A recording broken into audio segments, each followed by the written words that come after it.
नमस्कार दोस्तों, DHP news channel में आपका हार्दिक स्वागत है। हिमाचल प्रदेश के आज के मुख्य समाचार आपको विस्तार पूर्वक बताएंगे। खबरों की शुरुआत करने से पहले आप सभी से निवेदन है कि डीएचपी न्यूज को सपोर्ट करने के लिए आप मेंबरशिप ज्वाइन करें। आपके सपोर्ट से हमें और बेहतर कंटेंट बनाने और आप तक सही खबरें पहुंचाने का मौका मिलेगा। तो पेश हैं आज के मुख्य समाचार।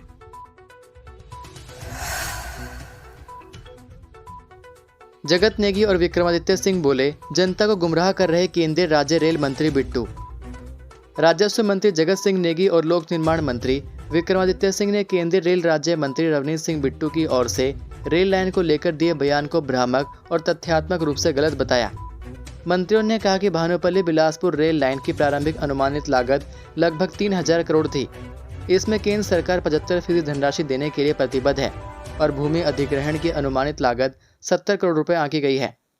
मंत्रियों ने बताया कि रेल लाइन के निर्माण की कुल लागत अब दोगुने से ज्यादा 7000 करोड़ से अधिक हो गई है। इसके अतिरिक्त भूमि अधिग्रहण की लागत बढ़कर 1100 करोड़ रुपए हो गई है, जबकि केंद्र सरकार ने इस परियोजना के लिए 70 करोड़ रुपए से अधिक धनराशि देने से इनकार कर दिया है। इसके कारण भूमि अधिग्रहण पर पूरा खर्च राज्य सरकार की ओर से वहन किया जा रहा है। नेगी और विक्रमादित्य ने मीडिया से बात करते हुए कहा कि 1 मार्च 2023 से राज्य सरकार ने हिमाचल प्रदेश में रेलवे विकास परियोजनाओं के लिए रेल विकास निगम लिमिटेड को लगभग 300 करोड़ रुपए योगदान दिया है।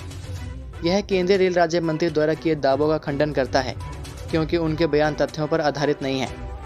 वहीं नेगी ने कहा कि वर्ष 2014 से 2024 के बीच हिमाचल को उत्तराखंड के मुकाबले केंद्र से बहुत कम वित्तीय सहायता मिली है। ऐसी वित्तीय सहायता केंद्र प्रायोजित योजनाओं का हिस्सा है, जो हिमाचल के लोगों पर कोई उपकार नहीं बल्कि उनका संवैधानिक अधिकार है। उन्होंने कहा कि प्रधानमंत्री नरेंद्र मोदी सहकारी संघवाद की बात करते हैं, जबकि विपक्ष के नेता जयराम ठाकुर जैसे अन्य भाजपा नेता संवैधानिक रूप से अनिवार्य वित्तीय सहायता को केंद्र सरकार की ओर से एक उदार संकेत के रूप में पेश करते हैं। कोर्ट में पेशी को लाया कैदी पुलिस को चकमा देकर फरार, कांगड़ा मिशन अस्पताल के समीप जंगल से पकड़ा।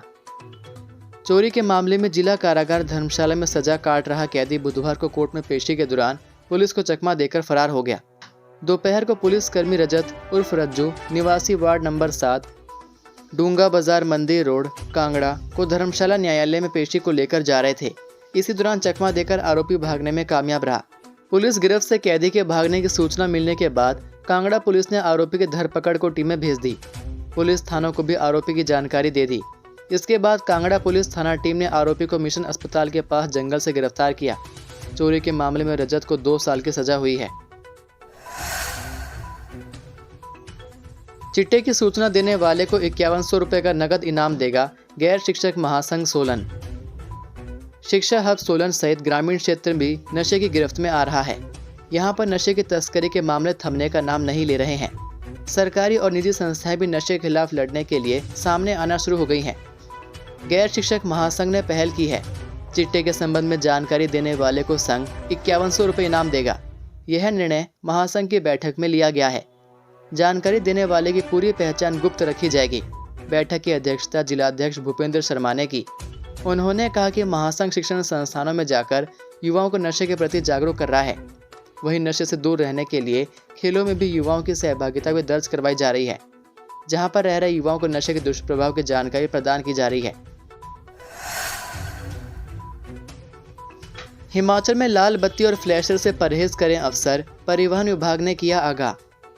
हिमाचल सरकार ने बीते साल प्राकृतिक आपदा के दौरान राज्य सरकार के अफसरों को कुछ समय के लिए अपनी गाड़ियों में लाल बत्ती और फ्लैशर लगाने की इजाज़त दी थी, लेकिन समयावधि बीतने के बाद आज भी कई अफसरों ने अपनी गाड़ियों से रेड लाइट, बीकन और फ्लैशर्स को उतारा नहीं है। अब जाकर परिवहन विभाग ने ऐसे अफसरों को चेतावनी देते हुए सभी विभागों के सचिव और विभागाध्यक्षों को एक पत्र लिखा है।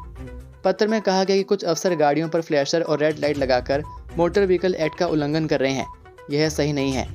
केंद्रीय मोटर व्हीकल एक्ट 1989 के नियम 108 के उप नियम 4 में आपदा के दौरान कुछ अफसरों को फ्लैशर, रेड, ब्लू और व्हाइट लाइट की इजाज़त दी गई थी, मगर अब कुछ पुलिस व जिला प्रशासन के अधिकारियों ने रूटीन में फ्लैशर और रेड लाइट लगाना शुरू किया है।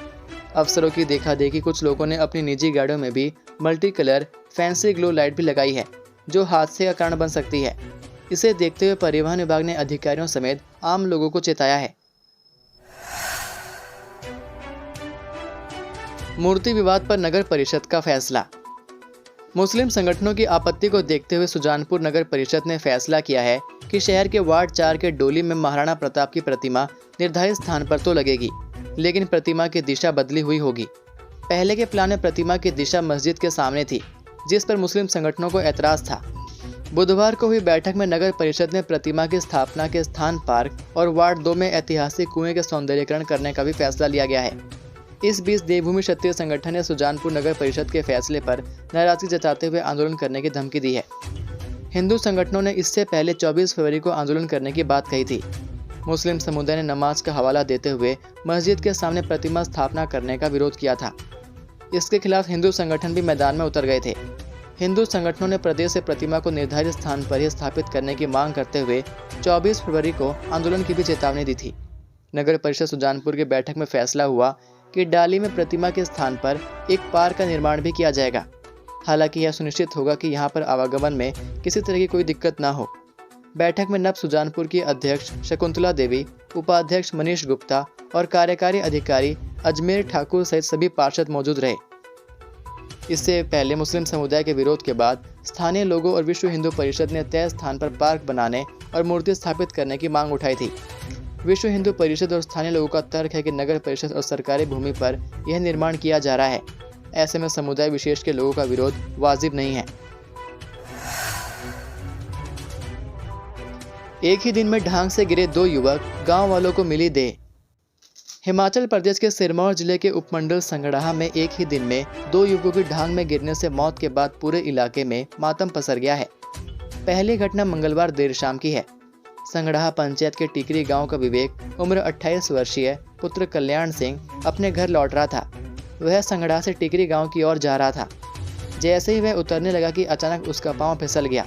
गहरी खाई में लुढ़कने के बाद विवेक की चीखें सुनकर पास के पावरा गांव के लोग घटनास्थल पर पहुंचे और उसे खाई से बाहर निकाला और उसे सामुदायिक स्वास्थ्य केंद्र संगड़ाहा पहुंचाया, लेकिन चिकित्सकों ने विवेक को मृत घोषित कर दिया।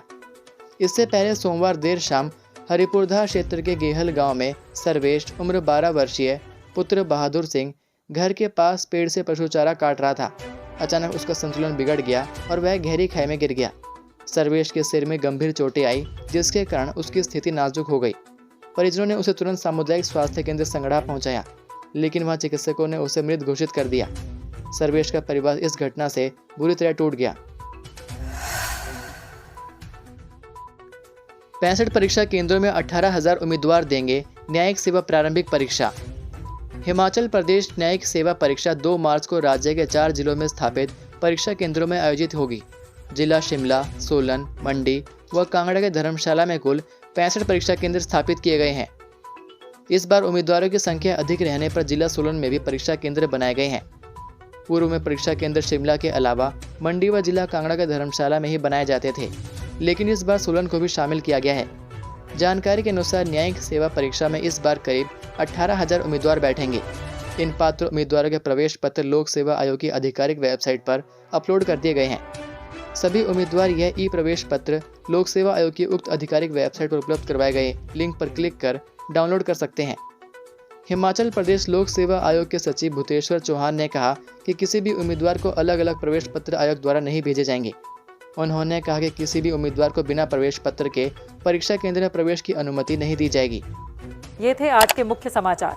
हिमाचल प्रदेश की बड़ी खबरें रोजाना जानने के लिए सब्सक्राइब कीजिए DHP न्यूज़ चैनल को और बेल आइकन पर क्लिक करें, जिससे आपको प्रदेश की बड़ी खबरें हमारे द्वारा मिलती रहें। वीडियो को लाइक और शेयर ज़रूर कीजिए और आप हमारी वीडियो कौन से शहर से देख रहे हैं नीचे कमेंट करके ज़रूर बताइए। वीडियो में अंत तक बने रहने के लिए आपका बहुत बहुत धन्यवाद। जय हिंद, जय भारत, जय हिमाचल।